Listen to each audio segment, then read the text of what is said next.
ছোট্ট ছোট্ট দুইটি বাচ্চা এসে বলতেছে ইয়া রাসূলুল্লাহ যুদ্ধের ময়দানে যাব। রাসূল বলে আরে বেটা তোরা এখনো পেশাব করিস বিছনার ভিতরে, তোরা যুদ্ধের ময়দানে কি করবি? ছোট মানুষ, তোমাদের দিয়ে যুদ্ধ হবে না, বড় হও তারপরে যুদ্ধের ময়দানে ডেকে নেব। বাচ্চা দুটো কান্না শুরু করছে। ডাক দিয়ে বলে নবীজি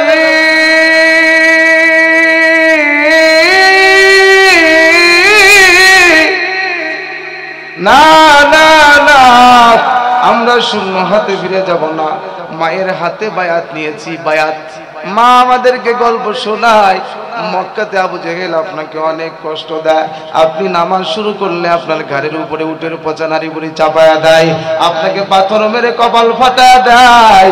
ওই আবু জেহেলকে হত্যা না করে আমরা বদর থেকে ফিরবো না। সুবহানাল্লাহ জোরে বল। অথচ বাচ্চার সাইজ কিন্তু ছোট। আমার নবী ডাক দিয়ে বলে না না না, এইভাবে হয় না, তোমাদের এখনো যুদ্ধ করার বয়স হয় নাই, একটু বড় হও তারপরে নিব। দুই ভাই, তার নাম হলো মাআজ আর মুআওয়াজ, ডাক দিয়ে বলে নবীজি না, আমরা কিন্তু যুদ্ধে যাব, বাড়ি ফিরে যাব না। নবী আমার ডাক দিয়ে বলে না না না, তোমরা যুদ্ধে গিয়ে যুদ্ধ করতে পারবে না। তোমরা তো, এটা প্রাইমারি স্কুলের স্বাধীনতা দিবস নয়, এটা প্রাইমারি স্কুলের স্পোর্টস খেলাধুলা নয়, তোমরা ওইখানে গিয়ে দৌড় প্রতিযোগিতা দিবা, এটা তো প্রতিযোগিতার ময়দান নয়, খেল তামাশার ময়দান নয়। তরবারি ধরা লাগে, ঢাল ধরতে হয়, কাফেরদের মোকাবেলা করতে হয়। ছোট্ট দুইটা বাচ্চা বলতেছে হুজুর টেনশন করবেন না, আমরা প্রস্তুত আছি। নবী আমার ডাক দিয়ে বলেন না, তোমরা বিরক্ত করো না, বাড়ি চলে যাও। এমন সময় জিব্রাইল ডাক দিয়ে বলে নবীজি এইভাবে আপনি তাড়ায় দিতে পারেন না গো, একটু পরীক্ষা করে দেখেন, যেই ভাইয়ের গায়ের ভিতরে বেশি শক্তি হবে তাকে আপনি যুদ্ধের ময়দানে নিয়ে যাবেন। আমার নবী ডাক দিয়ে বলে শোনো, তোমাদের ভিতর থেকে যার গায়ের ভিতরে শক্তি বেশি, বল বেশি, তাকে যুদ্ধের ময়দানে অনুমতি দেব।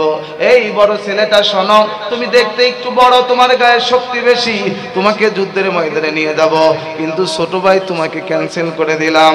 সঙ্গে সঙ্গে ছোট্ট ভাই ডাক দিয়ে কয় হুজুর গো, যুদ্ধের ময়দানে কে বড় কে ছোট এটা মুখ্য বিষয় নাই, কার গায়ে শক্তি বেশি এটা পরীক্ষা করেন। এ আমার বড় ভাই, কিন্তু তার থেকে আমার গায়ে বল বেশি। আপনি যুদ্ধের ময়দানে বড় দিয়ে কি করবেন? ও তো তরবারি ধরতে পারবে না, আমি পারবো। নবী আমার আশ্চর্য হয়ে বলে বোকা নাকি, ছোট এই তো ভালো পারবে, বড়টাই তো ভালো পারবে, তুই পারবি কেমনে? বলে হুজুর খালি একবার লাগাই দেন, দেখেন ওরা আমি একবারে কাট করে ফেলে দেব। সুবহানাল্লাহ জোরে খান।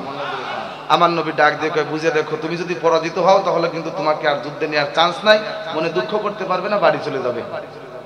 ছোট বাচ্চা যুদ্ধের ময়দানে নিয়ে নিজেরাই তো প্রেশানি, যুদ্ধ তুমুল আকারে শুরু হয়ে যাবে, নিজেদেরকেই তো খেয়াল করা কষ্ট, আবার সাথে একটা বাচ্চা গেলে ওদেরকে দেখাশোনা কে করবে? ঠিক কিনা ধরে খান। রাসূলকে ডাক দিয়ে বলতে হুজুর আপনি টেনশন করেন না, একবার শুধু রেডিও টু 3 বলেন, আমি আমার বড় ভাইকে শোয়ায় ফেলবো জমিনের উপরে। সাথে সাথে রাসূল বলছে ঠিক আছে লেগে যাও, দেখি কার গায়ে শক্তি বেশি। ছোট ভাই ডাক দিয়ে বলে বড় ভাই আমি জানি তোর গায়ে শক্তি বেশি, রাসূল তো তোর নামটা যুদ্ধের ময়দানের খাতায় লিখে ফেলছে, আরে তুই তো জান্নাতি, আয় না দুই ভাই একসাথে, এক মায়ের সন্তান একসাথেই জান্নাতে যায়। ও ভাই নবীর জন্য তুই যুদ্ধ করবি, জিহাদ করবি, আমি ছোট ভাই আমারও মন চাই মায়ের কাছ থেকে তো দুই ভাই একসাথে বিদায় নিয়েছি। মা না বলেছে সন্তান যদি রাসূলের প্রতিশোধ দিতে পারিস তাহলে তোদের দুধের ঋণ মাফ করে দিই। বলে কি করা লাগবে? বলে ভাই আমি তোর ঘাড় ধরে যখন টান দিব তুই সঙ্গে সঙ্গে জমিনে শুয়ে এমন অভিনয় করবি রাসূল যেন বুঝতে না পারে, তুই যেন আমার সাথে পারো না। বলে ঠিক আছে। ছোট ভাই বড় ভাইয়ের ঘাড় ধরে জমিনে শোয়া ফেলছে, বড় ভাই আর উঠতে পারে না। রাসূল কি বুঝতে না বুঝে নাই? বুঝে নাই। নবী পাশে দাঁড়ায় দাঁড়ায় হাসে আর অন্তরটা খুশি হয়ে গেছে। এরে সাহাবারা দেখ ছোট্ট বাচ্চা কি কৌশল করে আল্লাহর জন্য জিহাদ ফি সাবিলিল্লাহ জীবনটা পর্যন্ত দিয়ে দিতে চায়। আর যুবককে যদি বলি যুবক আমি মসজিদে যাই নামাজ পড়বি, কয় আমার প্যান খারাপ। ও যুক্তি দেয় আমি যুদ্ধে যাওয়ার জন্য, নবীর সাথে তর্ক করে। আর ওই ইমাম সাহেবকে যুক্তি দেয় হুজুর আমার পায়জামা খারাপ, প্যান খারাপ। তুই কি মেয়ে মানুষ, তোর প্যান খারাপ হয় কেন? কথা কন না কেন? কত অজুহাত দিন আর রাস্তা ইসলামের জন্য, আমাদের অজুহাতের শেষ নাই। ও আমার যুব সমাজ, ফুলতলা এলাকার, পাইগ্রাম এলাকার মুসলমান যুবকেরা ঐক্যবদ্ধ হও, তৈরি হও, প্রস্তুত গ্রহণ করো। বাংলার জমিনে আমরা 1971 সালে রক্ত দিয়ে জীবন দিয়ে দেশকে স্বাধীন করেছি। 2024 এসে এই দেশের যুব সমাজ রক্ত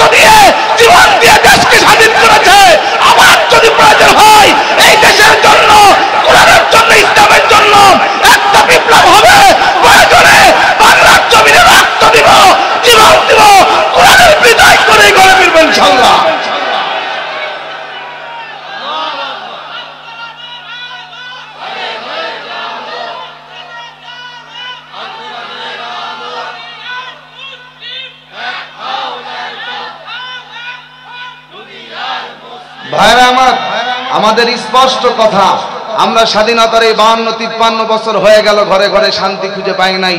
শান্তি পেতে হলে একটাই বিষয়, আল্লাহর কোরআনকে মেনে নিতে হবে। জোরে বলেন ঠিক কিনা? এই কোরআনের জন্য হক্কানি আলেম ওলামা যদি ঐক্যবদ্ধভাবে ডাক দেয়, মায়ের কাছ থেকে বিদায় নিয়ে মাথায় কাফনের কাপড় পরে রাজপথে নামতে হলে আমরা রাজি আছি না নাই? আমাদেরকে দীর্ঘ 16 বছর ধরে নির্যাতন করেছে, আমরা ওয়াজ মাহফিলে কথাও বলতে পারতাম না, ডান বাম থেকে কুত্তার মতো ঘেউ ঘেউ করে উঠতো। আবার মাহফিল করবেন, বাধা দিত, অনুমতি লাগবে। আল্লাহর জমিনে আল্লাহর কোরআনের কথা বলবো, কারো অনুমতির প্রয়োজন আছে? কথা বলেন। এই দেশের ভিতরে নাটক হয়, সিনেমা হয়, খেলা হয়, মেলা হয়, যাত্রা হয়, দেশের ভিতরে হিন্দুরা পূজা করে, কোনোদিন অনুমতি লাগে নাই। কোরআনের মাহফিল করতে গেলে অনুমতি লাগছিল। ধরে বলেন ঠিক কিনা? আজকে যারা অনুমতি দিতে চেয়েছে, আল্লাহ পাক রব্বুল আলামিন এমন এক পরিকল্পনা করে রেখেছেন, যারা কোরআনের মাহফিলের অনুমতি দিতে চায় তাদেরই বাংলার জমিনে থাকার আর কোনো অনুমতি নাই। কথা বলেন ঠিক কিনা? এই যুবক, গত রাত্রে কিন্তু খেলা শুরু হয়ে গেছে। উনি জাতির উদ্দেশ্যে ভাষণ দেবে, কত বড় বেহায়াল, বেশরম, লজ্জা, কত বড় কাকটা হৃদয়ওয়ালা মানুষ, যে হাজার হাজার মানুষকে খুন করেও তার এখনো রক্তের পিপাসা মেটে নাই, আবার জাতির উদ্দেশ্যে ভাষণ দিবে, লজ্জাও নাই। ঠিক আছে বলেন? এদেশের মানুষ তাদেরকে সুযোগ দিয়েছে, আমরা উদারতা দেখিয়েছি, তাদেরকে আমরা ফাঁসির কাস্টে এখনো ঝোলাই নাই, তাদের বিচার আমরা এখনো করি নাই। সুযোগ দিয়েছিলাম, দেখি ভালো হয় কিনা। আরে বিবেক থাকলে তো সে তওবা করে ফিরে আসবে। এখনো যদি কোনো মানুষ এই বাংলার জমিনে বসে ভারতের দালালি করে, তার এই বাংলার জমিনে আর এক মুহূর্ত থাকার অধিকার নাই। মেসির মতো যুবকরা এত জোরে পাছায় লাথি মারবা যেন সুজা ভারতে গিয়ে পড়ে। আর হাসিনার দালালি করলে ওরও বাংলার জমিনে থাকার কোনো অধিকার নাই। যারা বলো ঠিক কিনা? কে আওয়ামী লীগ করেছে, বিএনপি, জামাত, চরমনায় বুঝি না, আমরা সকলে মিলেমিশে বসবাস করতে চাই, কিন্তু খুনি হাসিনা, স্বৈরাচারী হাসিনার পক্ষে দালালি করলে পিঠের চামড়া তুলে ফেলে দিতে হবে। ঠিক কিনা জোরে বলো? কারণ আমার হিফাজত ইসলামের আলেম ওলামাদের রক্ত দিয়ে সে গোসল করেছে। 2024-এ পাকিস্তানও এত নির্মম ছিল না। 2024-এ সে কি করেছে? এই দেশের যুবকেরা জীবন বাঁচানোর জন্য পানিতে ঝাঁপ দিয়েছে, সেখানে টার্গেট করে করে পানির ভিতরে বন্দুকের গুলি চালিয়েছে। আপনারা দেখেছেন, বাদুরের মতো বিল্ডিং এর ছাদে ঝুলেছিল, সেইখানে টার্গেট করে করে মানুষকে গুলি করে হত্যা করেছে। হত্যা করেই শেষ নয়, এই মানুষগুলো, যুবকগুলোর লাশগুলো তারা পুড়িয়ে কয়লা বানাইছে। ঠিক কিনা ধরে বলেন? এই জন্য যারা স্বপ্ন দেখতেছে বুবু শট করে আসবে, পৃথিবীর ইতিহাসে এরকম রেকর্ড নাই যে একযোগে প্রধানমন্ত্রীও পালাইছে, 300 সংসদ সদস্য একসাথে পালাইছে, আর উনি 2 টাকার সিঙ্গারা পুরি খেয়ে পাতি নেতা হয়েছে, উনি ফেসবুকে পোস্ট দেয়, আবার ফিরবে। আছে না নাই? আর জীবনেও বাংলার জমিনে ইনশাআল্লাহ তার আর আসার সম্ভাবনা আসলে পারে। বাংলাদেশের 20 কোটি তাওহীদি জনগণ তৈরি আছে, আসলে পারে পিঠের চামড়া ছুলে রাস্তার উপরে সুটকি বানায় রাখবো। এদেশের জনগণের জানমাল নিয়ে বিড়িবিড়ি খেলার মতো দুঃসাহস যেন কেউ না করে। ঠিক না করে বলেন? মুসলমান ভাইরা আমার নবীজি ডাক দিয়ে বলে, রে সাহাবার দল, যা যা এই মাআজ আর মুআওয়াজের নামটাও জিয়াদের খাতার ভিতরে লিপিবদ্ধ করে ফেল। তাদের নামটা লেখা হয়ে গেল। নবী আমার বদরের প্রান্তে ছুটে চলে। আব্দুর রহমান ইবনে আউফ নবীর এক বড় সাহাবী ডাক দিয়ে বলতেছে, আমি বদরের ময়দানে বড় আশ্চর্য হলাম, আমার ডান পাশে ছোট্ট একটা বালক, বাম পাশে ছোট্ট একটা বালক। আমি যুদ্ধের ময়দানে যদি বাজারের ভিতরে ভেজাল শুরু হয়ে যায়, মারামারি হানাহানি শুরু হয়ে যায়, পাশে যদি শক্তিশালী মানুষ থাকে, ভালো ক্ষমতাওয়ালা মানুষ থাকে, তাহলে মনে একটু সাহস জাগে, আমার ভয় নাই। কিন্তু আমি নিজেকে বড় দুর্বল মনে করলাম। পাশে আমার ছোট্ট 2টা বাচ্চা, এই যুদ্ধের ময়দানে আমার পাশে কোনো শক্তিশালী পুরুষ নাই। আমি বিরক্ত হয়ে প্রশ্ন করলাম, বাবা তোমরা ছোট মানুষ জিহাদের ময়দানে কেন?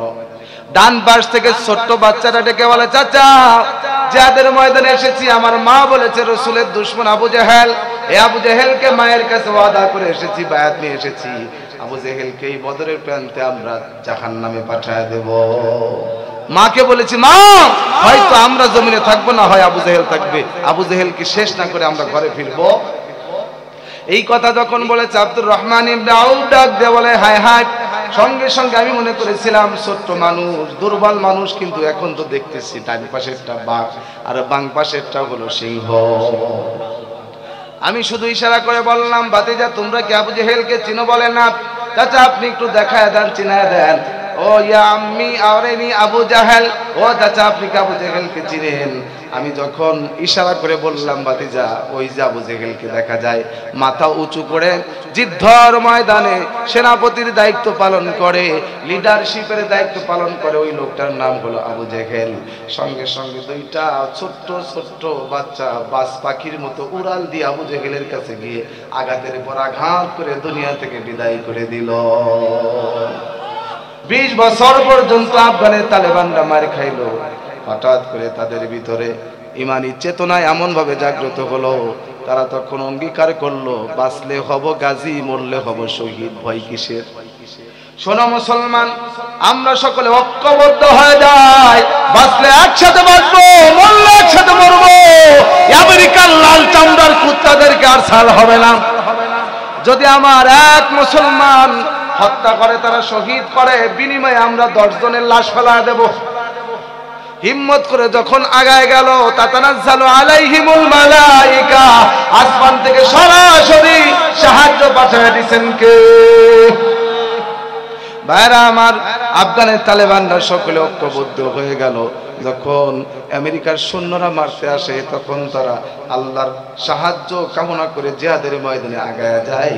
আল্লাহ বলে টেনশন করো না, বদরে যেমন আমার রাসূলকে আমি সাহায্য করেছি, সহযোগিতা করেছি, আসমান থেকে সরাসরি তারা মাত্র 313 জন, আর কাফের বেঈমানরা ছিল 1000।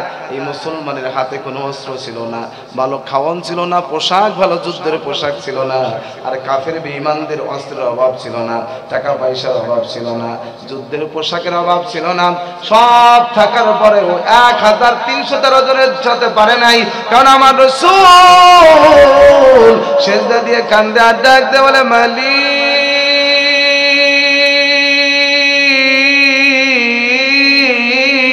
আয় আল্লাহ, এই যুদ্ধের ময়দানে যদি আমার 313 জন আমার বড় কষ্টের সাহাবী, এরা যদি যুদ্ধের ময়দানে পরাজিত হয়ে যায়, এদের যদি কল্লা কাটা পড়ে যায় আল্লাহ, তাহলে আমি এই দিনের ভিতরে দিনের কাজ করতে বড় কষ্ট হবে, আমার অনেক কষ্টের ফসল।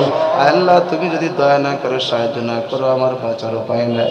সঙ্গে সঙ্গে আমার আল্লাহ ডাক দেয় বলে জিবরাইল যা যা যা, আমার রাসূলের পক্ষে, মুসলমানের পক্ষে, সাহাবাদের পক্ষে যুদ্ধ করতে হবে। জিবরাইল ডাক দিয়ে বলে আল্লাহ জীবনে কোনোদিন যুদ্ধ করি নাই, তরবারি ধরি নাই, ঢালও ধরি নাই।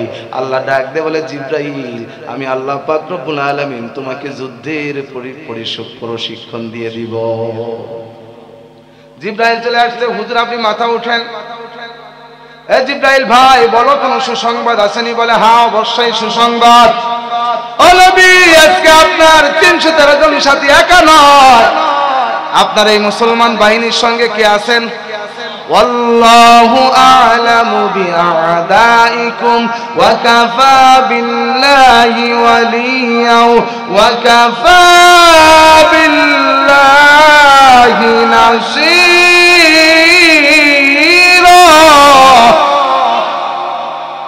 আমি আল্লাহ তোমাদের বন্ধু, আমি আল্লাহ তোমাদের জন্য সাহায্য করার জন্য যথেষ্ট। জিবরাইল বলে হুজুর আমার সঙ্গে 3 লক্ষ সাহাবী ফেরেশতা আসছে, শুধু 3 লক্ষ ফেরেশতাই নয়, আরো 2 লক্ষ নদীর ওই পারে রিজার্ভ রেখে এসেছি। সুবহানাল্লাহ জোরে কর। যুদ্ধ শুরু হলো, কাফের বেঈমানরা আসমানের দিকে তাকায় দেখে খালি তরবারি জনজন করতেছে, কোন দিকে যাবে সব পাগলের মতো বেদিশা হয়ে গেল, ছুটতে লাগলো, আর পিছন থেকে সাহাবারা ধরে ধরে এক একটাকে জাহান্নামে পাঠায় দিল। আফগানের মুসলমানরাও যখন আল্লাহর উপরে ভরসা করে, তারা 20 বছর মার খাওয়ার পরে তারা রুখে দাঁড়াইছে। ফায়াকতুলুন ওয়া ইকতালুন, আল্লাহ বলেন দ্বীনের জন্য, ইসলামের জন্য প্রয়োজনে মারো মরো, না খালি মার খাইতে বলছে। কথা বলেন না কেন? মারতেও বলছে ইসলামের জন্য প্রয়োজন হলে। আর আমার রাসূল মক্কি জিন্দেগিতে কোনোদিন তরবারি উঠায় নাই, কাফের বেঈমান রাসূলকে আঘাত করেছে। আমার নবী ইহুদির মুখটা হাতটা মালিশ করে দেয়, ডাক দিয়ে বলে ইহুদি ভাই মনে হয় তোমার হাতে ব্যথা পেয়েছে। তায়েফের যুবকেরা আমার রাসূলের গলার ভিতরে গামছা পেঁচিয়ে তায়েফ থেকে বের করে দেয়, শুধু রশি লাগায় গামছা পেঁচায় ক্ষান্ত হয় নাই। চতুর্পাশে দাঁড়িয়ে যুবকরা গায়ের সমস্ত শক্তি দিয়ে পাথর মারে। আমি আপনাদের কাছে প্রশ্ন করতে চাই, আরে মুসলমান কত জোরে পাথর মারলে একটা মানুষের চামড়া ছিঁড়ে যায়, গোশত বের হয়ে যায়? রক্ত বের হয়ে যায় কত জোরে আঘাত করলে। আপনাকে যদি ঢিল মারে হয়তো একটু ফুলে উঠবে, কিন্তু রসুলকে পাথর মেরেছে শত শত জায়গায়। আমার পয়গম্বরের শরীর মুবারকের ভিতরে চামড়া চিরে চিরে পাথরগুলো ঢুকে গিয়েছে। আমার নবী ডাক দিয়ে বলে, রে তায়েফের যুবক,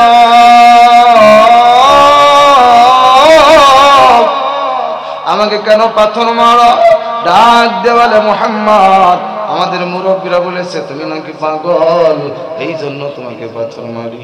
নবী আমার ফেল ফেল করে বড় বড় চোখ করে তাকায় বলতেছে, যুবক রে, আমার দিকে একটু ভালো করে তাকায় দেখ, আমাকে কি সত্য তোদের পাগল মনে হয়?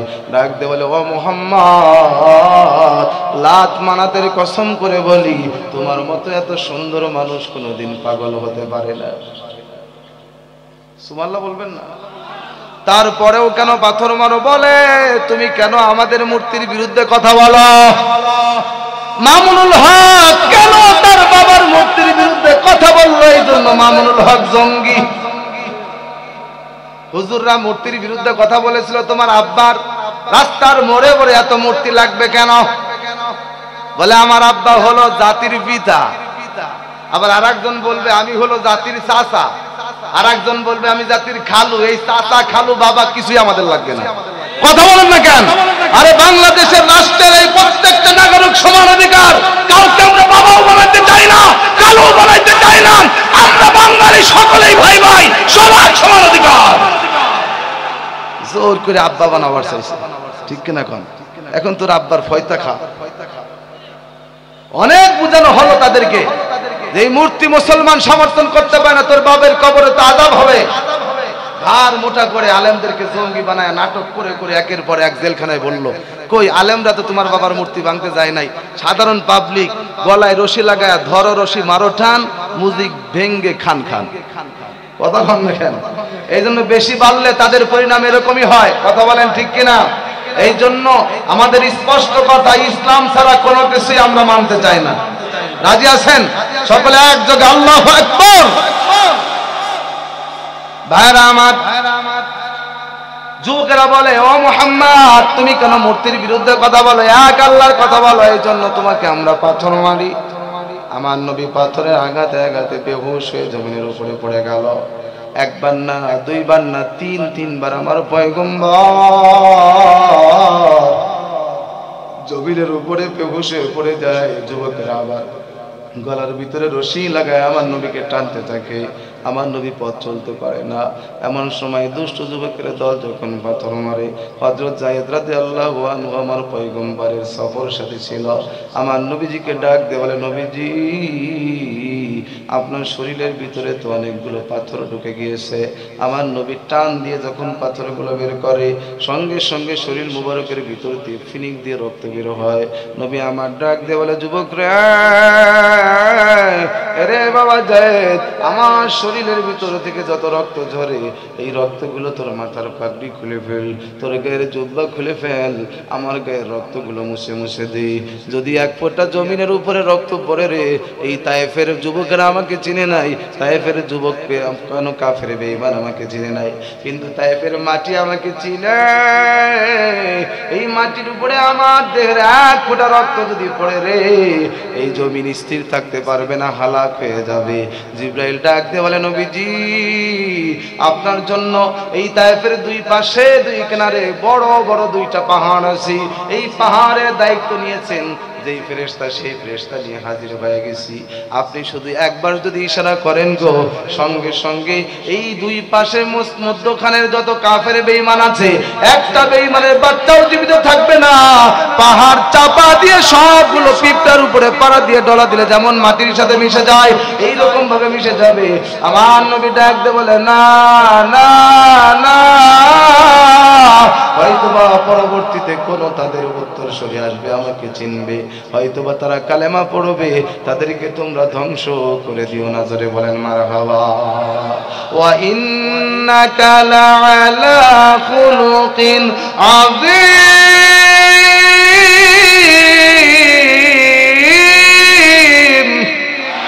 ও নবী, আপনি হলেন সবচাইতে উত্তম চরিত্রের অধিকারী।